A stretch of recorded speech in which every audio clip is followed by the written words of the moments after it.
The Russo-Caucasian, also known as the Caucasian War, officially ended on the 21st of May 1864, marking 160 years since this significant event. The Russo-Caucasian War stands as the longest-running military conflict in Russian history.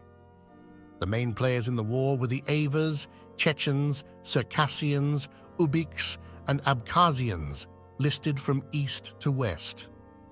Throughout the 19th century, the war significantly altered the geopolitical landscape of the region. The war between the Russian Empire and the native peoples of the Caucasus led to significant population displacements, including those of the Abkhazians. Polish revolutionaries actively participated in the liberation struggle in the West Caucasus, aiming to simultaneously incite an Abkhazian, Circassian, and Polish revolt against the Russian Empire. Teofil Lipinski, a Polish military commander, writer, and anti-Russian imperialist activist, visited Circassia and Abkhazia during the war. In late 1862, he led an Abkhaz Circassian delegation to London, where they were received by the Prime Minister of England, Lord Palmerston. During this visit, Lipinski delivered a short speech in Lord Palmerston's presence. At the present moment, the Abkhazians are the sole tribe who are continuing to mount powerful resistance to Russia in the Caucasus.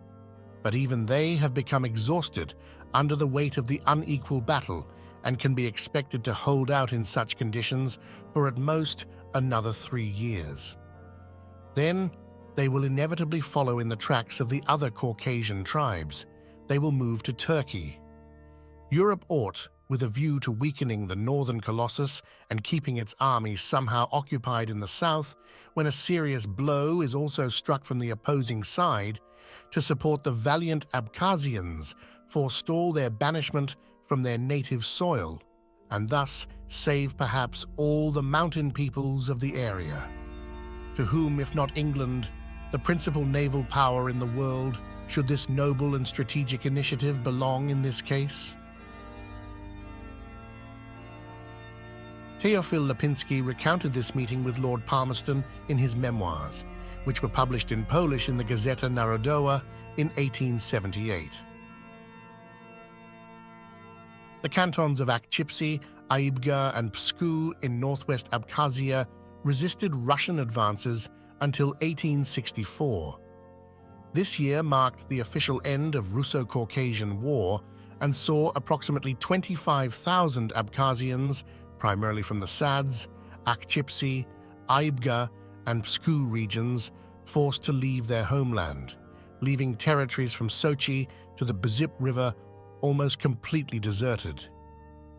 Immediately after the Russo-Caucasian War ended on the 21st of May 1864, the independent princedom of Abkhazia was abolished in June 1864.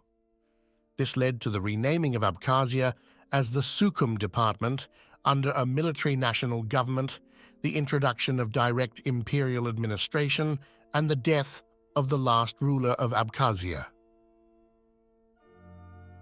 These actions led to significant discontent among the people, resulting in the Abkhazian Uprising of 1866 and, once again, the mass forced exile of Abkhazians to Turkey in 1867. Major uprisings in Abkhazia had previously occurred in 1821 to 27, 1840 to 45, 1861, 1866, and 1877, each leading to significant exiles of Abkhazians to the Ottoman Empire. The situation culminated in the Russo-Turkish War of 1877-1878. In total, approximately 135,000 Abkhazian, constituting most of the Abkhazian population, were deported. The Abkhazians faced significant challenges during the 19th century Caucasian War, enduring ongoing resistance, numerous uprisings, and the forced migration of a substantial portion of their population. This led to the depopulation of their lands, particularly in central Abkhazia, the heart of their territory. By the end of the 19th century, pamphlets began appearing among the Georgian intelligentsia, such as Yakub Gogabashvili's Who Should Be Settled in Abkhazia. Later, many Georgians settled in Abkhazia, feeding resentments that culminated in the recent Georgian-Abkhazian War, a conflict that can only be understood against the background of this trauma from the preceding century. As a result, the demographic situation in Abkhazia changed dramatically, with the Abkhazians, the indigenous people of this territory, becoming a minority in their own homeland. Understanding this tragic history is crucial to comprehending the current dynamics and ongoing resilience of the Abkhazian people. Their story is a testament to their enduring spirit and the importance of remembering and honoring their past. At a gathering in Sukhum, capital of Abkhazia, on the 31st of May 1990, 30,000 representatives of the Caucasian mountain peoples unanimously passed a resolution. This resolution acknowledged the 21st of May 1864, the day marking the end of the Russo-Caucasian War, as a day of remembrance for the war's victims and those who endured forced deportation.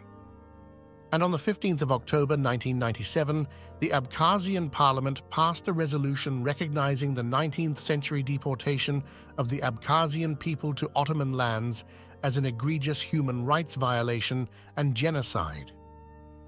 The resolution also called for the unconditional acceptance of the descendants of the exiled Abkhaz Abyssinian people who wished to return to their homeland. Let us honor their memory and continue to seek justice and recognition for their enduring legacy.